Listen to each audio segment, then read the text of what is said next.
Se puede decir de los hombres lo siguiente: son ingratos, volubles, simulan lo que son y disimulan lo que son. Huyen del peligro, están ávidos de ganarse, y mientras les haces favores, son todos tuyos. Te ofrecen la sangre, los bienes, la vida y los hijos cuando la necesidad está lejos. Pero cuando ésta se te viene encima, vuelve la cara. Los hombres olvidan con mayor rapidez la muerte de su padre que la pérdida de su patrimonio. Fragmento del príncipe Nicolás Maquiavelo.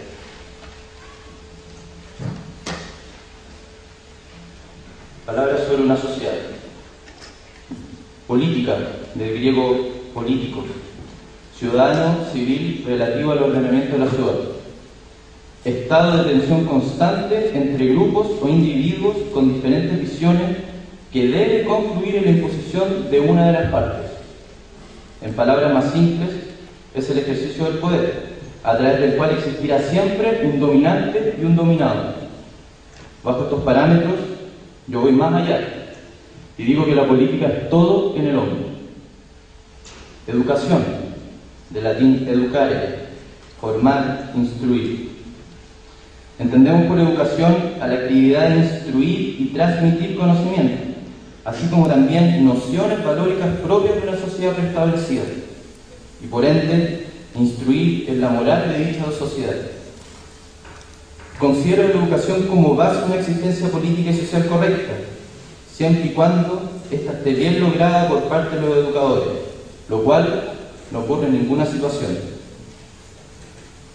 Como mencioné anteriormente, la política es todo en el hombre. A lo largo de la historia, el hombre ha hecho política y se ha impuesto el dominante por sobre el dominado. Gracias a la política, el hombre es hombre. El hombre es evolución y progreso. El hombre, gracias a la política, ha logrado construir una sociedad y definir los roles de los integrantes de este conjunto. La política, por consiguiente, siempre ha estado ligada a las acciones y relaciones que el ser humano establece con su entorno y medios, con el fin, por supuesto, de imponer su ideología y sus pensamientos por sobre las del otro. Como he sabido, existen personas que consideran a la política como una práctica pasiva, con intenciones de consolidar un proyecto utópico en la sociedad, tratando de evitar todo tipo de enfrentamientos con el temor de romper el equilibrio imperante en la sociedad. Este fenómeno es el directo responsable de la existencia de la burocracia en cualquier sociedad. La ausencia de enfrentamiento entre los individuos que hacen esta política pasiva conlleva a que las responsabilidades se repartan en infinidad de autoridades menores, que solo impiden el correcto avance de una sociedad. Esta situación provoca que no se pueda apuntar con el dedo al que erró en su correcto deber social, ya que se esconde en una serie de inservibles instancias que sirven como obstáculo en la búsqueda del individuo responsable. Es necesario entender que la política no es pasiva como la plantean algunos. Las relaciones y acciones de los seres humanos tienen que ser directas y tajantes. Por lo tanto, la política se compone por choques constantes entre los individuos.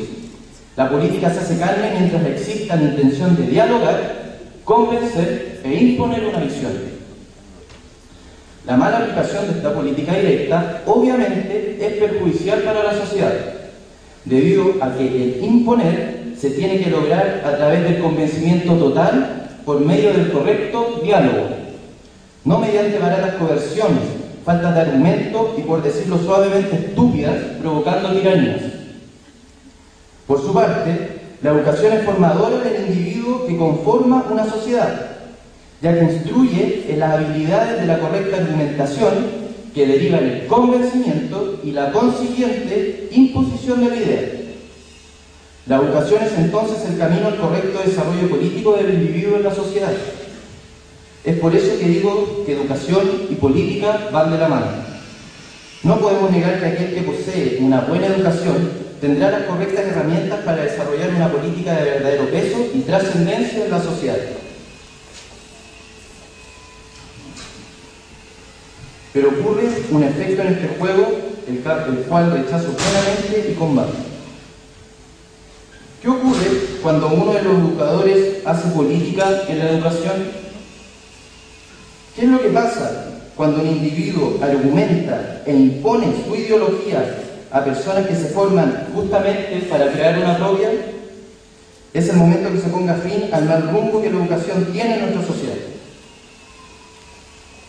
Llega un profesor a una clase de Historia de Chile y habla a los alumnos sobre un periodo específico de nuestra historia, el régimen militar.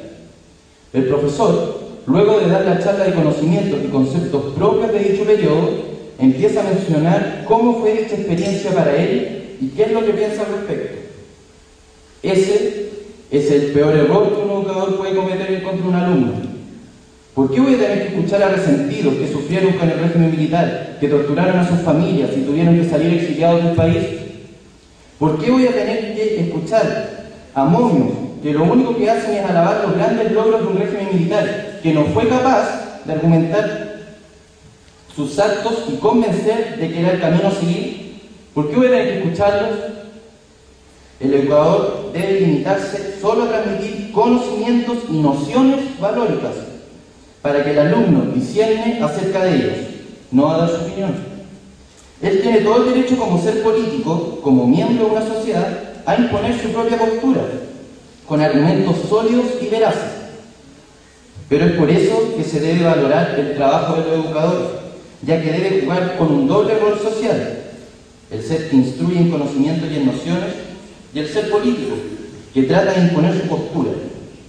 Pero no podemos permitir que dicha persona mezcle sus dos roles en un proceso tan importante para la sociedad como es la educación de los individuos políticos del futuro. Al momento de dar a conocer o dejar entrever su postura, lo que se está haciendo es faltarle el respeto a cada uno de los alumnos de la clase, porque está haciendo justo lo